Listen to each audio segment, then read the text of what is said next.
नमस्कार दोस्तों, मैं हूं हिमांशु त्रिवेदी और स्वागत करता हूं आपका दिव्यांश पृथरे यूट्यूब चैनल पर।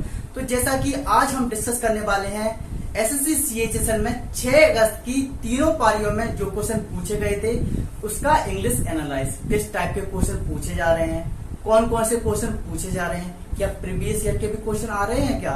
तो देखिए ये क्लास आपके लिए बहुत ही ज्यादा हेल्पफुल साबित होने वाली है, चाहे मैं एसएससी सीएचएसएल के आने वाले एग्जाम की बात करूं या एमटीएस की या सीजीएल की या फिर अपने स्टेनोग्राफर के एग्जाम की बात करूं। तो देखिए अब वो कैसे, स्टेनोग्राफर की बात की जाए तो वो कैसे। तो देखिए मैं आपको एक बात बताऊं, आपने एसएससी स्टेनोग्राफर 2019 का एग्जाम एनालाइज किया था, रीजनिंग देखी थी उसकी, आपको तो बहुत कठिन लग रही थी। लेकिन आपने नोटिस किया हो एसएससी सीपीयू के सेट की हो जो 1 महीने पहले हुआ था अपने एसएससी स्टेनोग्राफर से हुआ था ना, उसकी रीजनिंग और हमारे एसएससी स्टेनोग्राफर की रीजनिंग सेम पैटर्न पे आधारित थी। देखना, यदि आपने नहीं देखा हो तो वह जाकर देखना। यदि हम वह एनालाइज देख लेते तो हमें कितना प्रॉफिट होता, हमारी जॉब लग चुकी होती, हम स्किल की तैयारी करने के लिए जा रहे होते, उसकी तैयारी कर रहे होते। तो चलिए हम स्टार्ट करते हैं अपने फर्स्ट क्वेश्चन से। ये सारी के सारे क्वेश्चन आपके लिए बहुत ही ज्यादा हेल्पफुल होने वाले हैं, बहुत ही ज्यादा। यदि आपको नहीं पढ़ना वह बात अलग हो जाती है। तो चलिए देखिए यह क्वेश्चन को इकट्ठा करने में, सोचिए इकट्ठा करने में, इसके बाद बोर्ड पर लिखने में मेरी कितनी मेहनत गई हो। चलिए स्टार्ट करते हैं। किलिंग ऑफ फादर, बताइए किलिंग ऑफ फादर को क्या बोलते हैं। फर्स्ट ऑप्शन लिखा हुआ है फ्रेट्रोसाइड, सेकंड ऑप्शन लिखा हुआ है मैट्रिसाइड, थर्ड ऑप्शन सोरोरिसाइड और डी वाला ऑप्शन लिखा है पैट्रिसाइड। तो देखिए फर्स्ट ऑप्शन पे क्या लिखा है, पेट्रोसाइड। पेट्रोसाइड का मतलब क्या होता है, किलिंग ऑफ ब्रदर। आपसे ये पूछ सकता है यहाँ पे किलिंग ऑफ फादर की जगह पे किलिंग ऑफ ब्रदर भी आ सकता है, आपको क्या लगाना है, किलिंग ऑफ ब्रदर पेट्रोसाइड। उसी प्रकार से मैट्रिसाइड की बात की जाए, मैट्रिसाइड किसे बोलते हैं, तो killing of mother. Killing of mother को हम क्या बोलते हैं, मैट्रिसाइड। वही बात की जाए सोरोरिसाइड की, किसकी, सोरोरिसाइड की। सोरोरिसाइड मतलब होता है किलिंग ऑफ सिस्टर, ठीक है। इसके बाद बात की जाए, लास्ट ऑप्शन बचा अपना डी वाला पैट्रिसाइड। पैट्रिसाइड का मतलब क्या होता है बताइए, पैट्रिसाइड मतलब होता है किलिंग ऑफ फादर। तो अपना किलिंग ऑफ फादर का कौन सा ऑप्शन सही हो जाएगा, डी ऑप्शन वाला। सेकेंड नंबर पे जो मैंने लिख रखा है वह मिसप्लेंट है। बताइए कौन सा वर्ड मीनिंग यहाँ पे गलत लिखी हुई है, कौन सा वर्ड यहाँ पे गलत है। जर्मिनेट सही लिखा हुआ है, ज्योमेट्री, जनरलाइज और जेन्युइन, बताइए कौन सा गलत है। जी हाँ, यहाँ पे गलत लिखा हुआ है अपना ऑप्शन डी जेन्युइन। जी जेन्युइन की स्पेलिंग क्या होती है, GENUINE, लिख देता हूं मैं GENUINE, जेन्युइन, ठीक है। नेक्स्ट अपना है थर्ड नंबर, यह भी मिसप्लेंट है। बताइए इसमें कौन सी वर्ड गलत लिखा हुआ है, मिनिमम, मिसचीफ, इसके बाद मिनिस्कल या मिनिमम। यहाँ पे एस लगा हुआ है यहाँ पे। तो देखिए यहाँ पर जो गलत लिखा हुआ है वर्ड वह है मिनिनियम। इसकी स्पेलिंग क्या होती है, MINNIUM,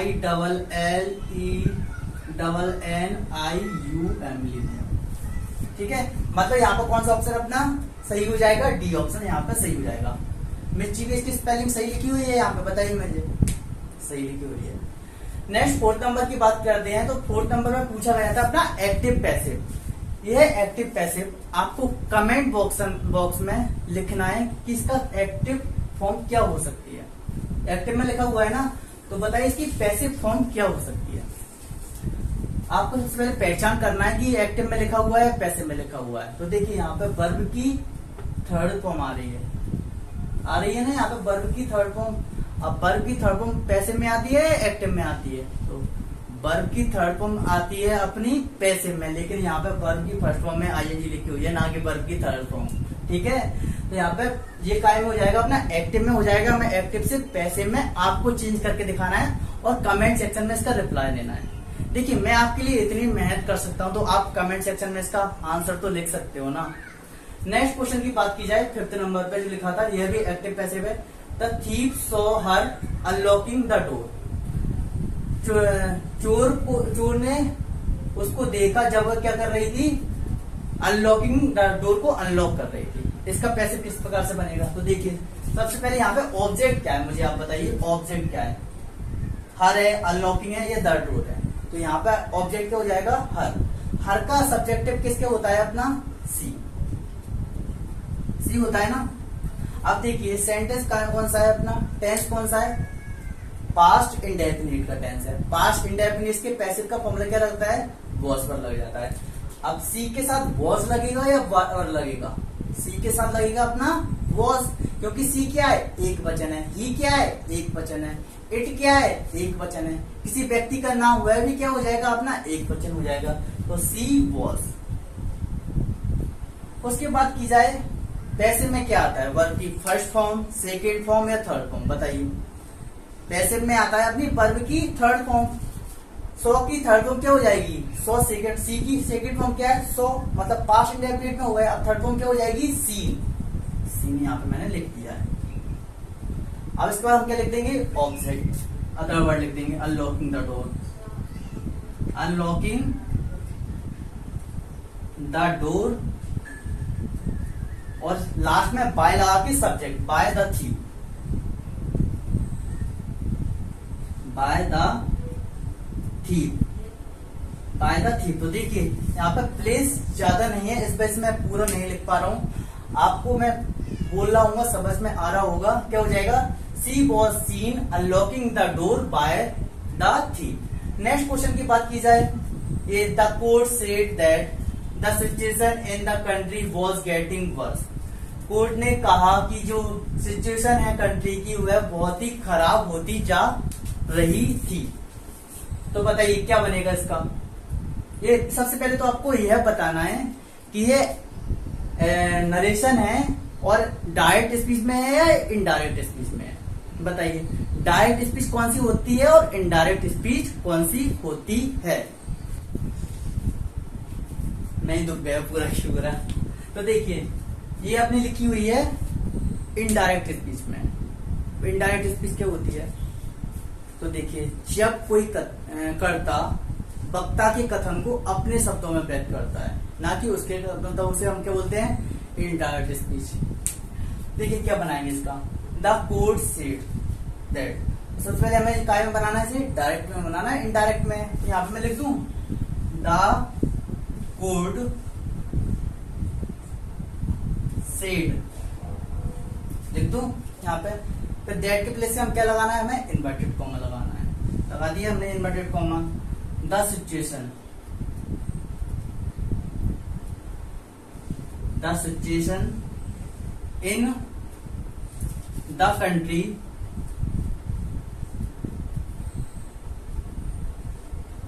अब वॉज गेटिंग वर्स लिखा हुआ है।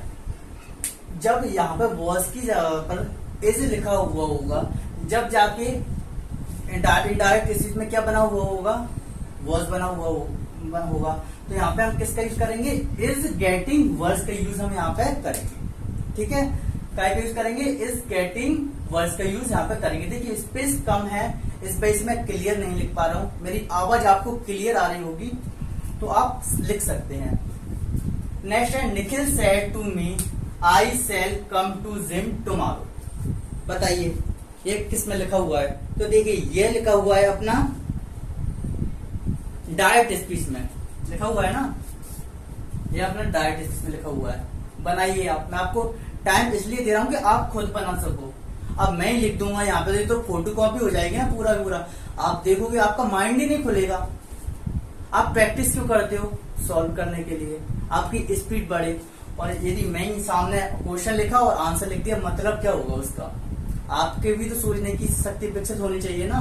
तो देखिए क्या हो जाएगा, निखिल सेड टू मी, तो Nikhil told me, Nikhil told me.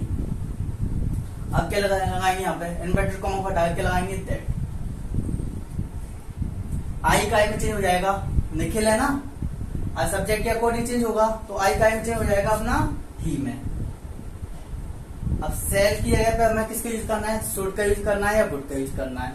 यहाँ पे हम किसके अकॉर्डिंग चेंज करेंगे, ही के। ही के लिए किसका यूज किया जाता है, वुड का। He would come to gym the next day. Tomorrow का काय में चेंज होता है द नेक्स्ट डे में, यही होता है ना। Next, I told them you have finished your work, इसे भी हमें चेंज करना है। तो you told them that, I told them, inverted comma को डाल के करना है हमें दैट। बताइए यू काय में चेंज हो जाएगा, काय में चेंज हो जाएगा यू, ऑब्जेक्ट के अकॉर्डिंग चेंज होगा ना यू। तो दे हैव काय में चेंज हो जाएगा, पास्ट में है ना तो दे हैड। इसके बाद फिनिश्ड, वर्ब की थर्ड फॉर्म आएगी। योर काय में चेंज हो जाएगा, बताइए योर काय में चेंज हो जाएगा अपना रिपोर्टिंग वर्ब के ऑब्जेक्ट के रूप में चेंज होगा ना, तो यहाँ पे चेंज हो जाएगा देयर में और वर्ब हो जाएगा। ठीक है, नेक्स्ट क्वेश्चन की बात की जाए 7th नंबर पर, यह भी वन वर्ड है, किलर ऑफ वंस मदर। बताइए हमने ऊपर ही पढ़ा था, क्या सही है इसका, किलर ऑफ वंस मदर। फिर से आ गया, देखिए फर्स्ट वाले में रिपीट हुआ, एक बार फिर से रिपीट हो गया। तो देखिए किलर ऑफ वंस मदर हमने ऊपर पढ़ा था मैट्रिसाइड, तो क्या हो जाएगा इसका, मैट्रिसाइड हो जाएगा। इंटरमेंट किसे बोलते हैं बताइए, तो इंटरमेंट बोलते हैं अपन जहां पर लोगों को दफनाया जाता है, दफनाया जाता है कब्र का। उसी प्रकार से होमोसाइड, होमोसाइड मतलब जैसे कि अब देखिए, जैसा कि हमें पता तो चल गया है, साइड मतलब जिसके लास्ट में साइड लगा होता है उसका मतलब होता है हत्या करना। लेकिन होमोसाइड का मतलब होता है जैसे कि तुम मुझे मार रहे हो, मैं तुम्हें मार रहा हूँ, होता रहता है ना ऐसा लड़ाई दंगों में, तो उसे हम बोलते हैं होमोसाइड। और मर्चुनरी, ये आपने सुना ही होगा, हॉस्पिटल में जहां पर लोगों को रखते हैं, मरे लोगों को रखते हैं, उसे हम बोलते हैं मर्चुनरी। नेक्स्ट 9th नंबर पे जो पूछा गया है सिनोनिम्स, एडवेंट। एडवेंट का हमें सिनोनिम्स बताना है, क्या हो जाएगा एडवेंट का सिनोनिम्स, डिटीट हो जाएगा। एडवेंट देखो, सबसे पहले मैं आपको बता दूं, एडवेंट का मतलब होता है स्टार्टिंग करना, होता है शुरुआत करना किसी भी चीज की, या शुरुआत। रिट्रीट मतलब होता है पीछे हटना, हो जाएगा इसका, नहीं होगा। शुरुआत करना अलग बात हो जाती है और पीछे हटना अलग बात हो जाती है। उसी प्रकार से डिपार्ट मतलब होता है प्रस्थान करना, ये भी गलत हो जाएगा। एग्जिट मतलब होता है छोड़ना, ये भी गलत हो जाएगा। डाउन पढ़ा है आपने, डाउन टू डस्ट, आदि से अंत, शुरुआत से अंत तक बोलते हैं ना, तो डाउन मतलब क्या होता है शुरुआत, और एडवेंट मतलब भी क्या होता है शुरुआत। तो इसका ऑप्शन डी सही हो जाएगा। नेक्स्ट 10th नंबर पे जो यह भी लिखा हुआ है सिनोनिम्स, लिविट। लिविट, लिविट का मतलब क्या होता है बताइए। लिविट, लिविट मतलब होता है बहुत ही ज्यादा गुस्सा हो जाना, क्रोध की अग्नि दहकने लगना अपने आप में। तो देखिए लिविट का मतलब होता है गुस्सा, और इसमें से गुस्सा होना काय का वर्ड भी नहीं है, बताइए। पेरिलियस, पेरिलियस मतलब होता है खतरनाक। इसका मैग्निफिसेंट मतलब होता है शानदार, हो सकता है क्या। मिनिस्कल मतलब होता है बहुत ही छोटा, छोटा आपने पढ़ा होगा, किरण में पढ़ा होगा, ये याद किया होगा। और फ्यूरियस, फ्यूरियस मतलब होता है बहुत ही ज्यादा क्रोधित हो जाना, मतलब मिल गया हमें अपना आंसर, क्या हो जाएगा डी वाला अपना आंसर हो जाएगा। 11th नंबर पे दिया गया कॉलवर्स। देखिए अब इसका क्या हो जाएगा, सिनोनिम जोड़ना है इसका भी, बताइए। रेडिकुलियस मतलब होता है हास्यप्रद। कॉलवर्स किसे बोलते हैं, संवेदन, उससे जिसे कुछ फर्क नहीं पड़ता, संवेदन ही, जैसे कि बाहर कुछ हो रहा है, कुछ उसे कुछ नहीं फर्क पड़ने वाला, उसे हम बोलते हैं कॉलवर्स। रेडिकुलस मतलब होता है हास्यप्रद, अलग ही हुआ है ये तो। मर्सीफुल, ये तो एंटोनिम बन गया उसका, लेकिन हमें तो सिनोनिम्स चाहिए ना, सिनोनिम्स चाहिए हमें। गैलेंट मतलब होता है बहादुर। अब बहादुर है कोई इंसान तो वो असंवेदनशील थोड़ी ना हो जाएगा। और एक है इनसेंसिटिव, इनसेंसिटिव मतलब होता है असंवेदनशील, ये हो सकता है। तो यही है अपना आंसर, क्या हो जाएगा। कॉलवर्स मतलब होता है इनसेंसिटिव, जिसे कुछ हो रहा है, निर्दयी टाइप का, जिसे बाहर की चीजों से कुछ फर्क ही नहीं पड़ता, चाहे तूफान आ जाए, चाहे कोई इंसान मरे गिरे, उसे कुछ फर्क नहीं पड़ता। ठीक है। नेक्स्ट 12th नंबर पे लिखी हुई है अपनी एरर, आ गई अपनी error. In spite of doctors turn warning, Salu continue taking sugars in her milk. Doctor की सख्त वार्निंग के बावजूद, देखिए इंस्पाइट ऑफ बराबर, इंस्पाइट ऑफ मतलब होता है के बावजूद, या तो देखिए कभी कभी गलती आती है डिस्पाइट करके, डेस्पाइट, डेस्पाइट के साथ भी ऑफ लगा देते हैं, क्या कर देते हैं, DESPITE डिस्पाइट के साथ क्या लगा देते हैं, ऑफ लगा देते हैं। लेकिन क्या होता है, डेस्पाइट बराबर होता है इंस्पाइट ऑफ।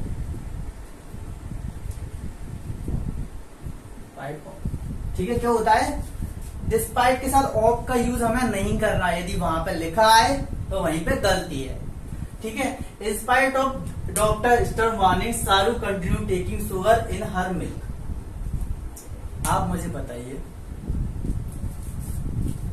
तेल को आप गिन सकते हो क्या, बोल सकते हो कि मुझे बहुत सारे तेल चाहिए, या आटा जैसे आप व्हीट बोलते हैं, बोल सकते हो, बहुत सारे आटे बोल सकते हो क्या आप।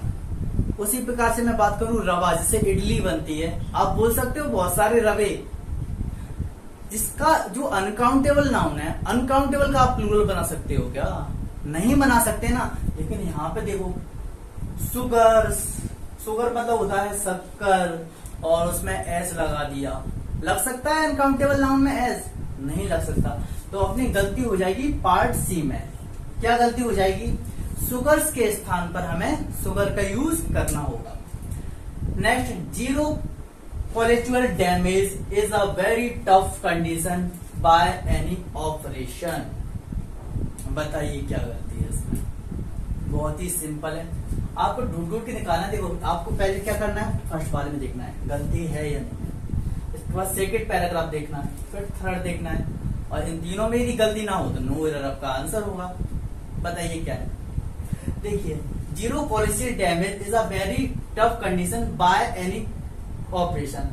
किसी भी ऑपरेशन में जीरो कोलेस्ट्रॉल डैमेज बहुत ही खतरनाक या टफ कंडीशन है।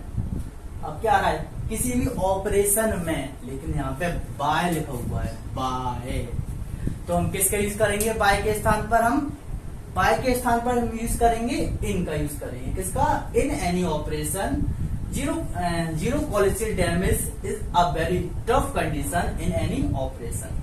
देखिए 14th number, despite of her tiredness Meera went into the kitchen to make some dinner for the children.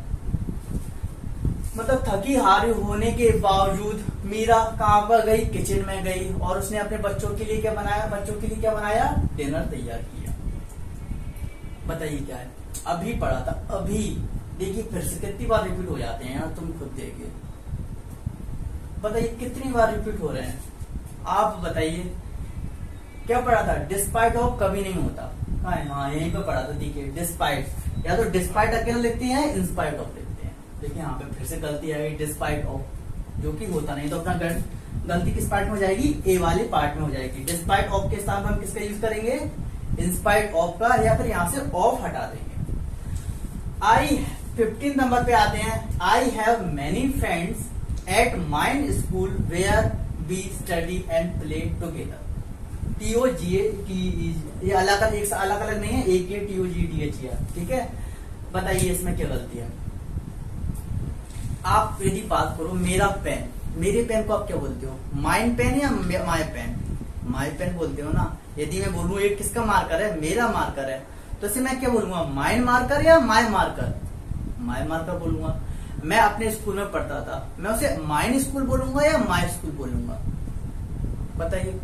उसे मैं बोलूंगा माई स्कूल, मतलब ऑब्जेक्टिव केस का यूज करूंगा यहाँ पे। लेकिन यहाँ पे देखिए, I have many friends at mine school, कितनी फर्जी एरर। माइन स्कूल के स्थान पर किसका यूज किया जाएगा, ऑब्जेक्टिव केस, मतलब माई स्कूल का यूज यहाँ पे किया जाएगा। नेक्स्ट वन वर्ड और पूछा गया था, टू एंड समथिंग, किसी भी चीज का एंड हो जाना, मतलब टर्मिनेट बोल सकते हैं हम उसे, या कंक्लूजन भी बोल सकते हैं। तो मैं आशा करता हूं कि आपको यह वीडियो पसंद आई होगी, और यदि आप चाहते हैं तो मेरा सपोर्ट कीजिए, और खुद आप ये क्लास देखिए, आपके लिए भी बहुत ही ज्यादा हेल्प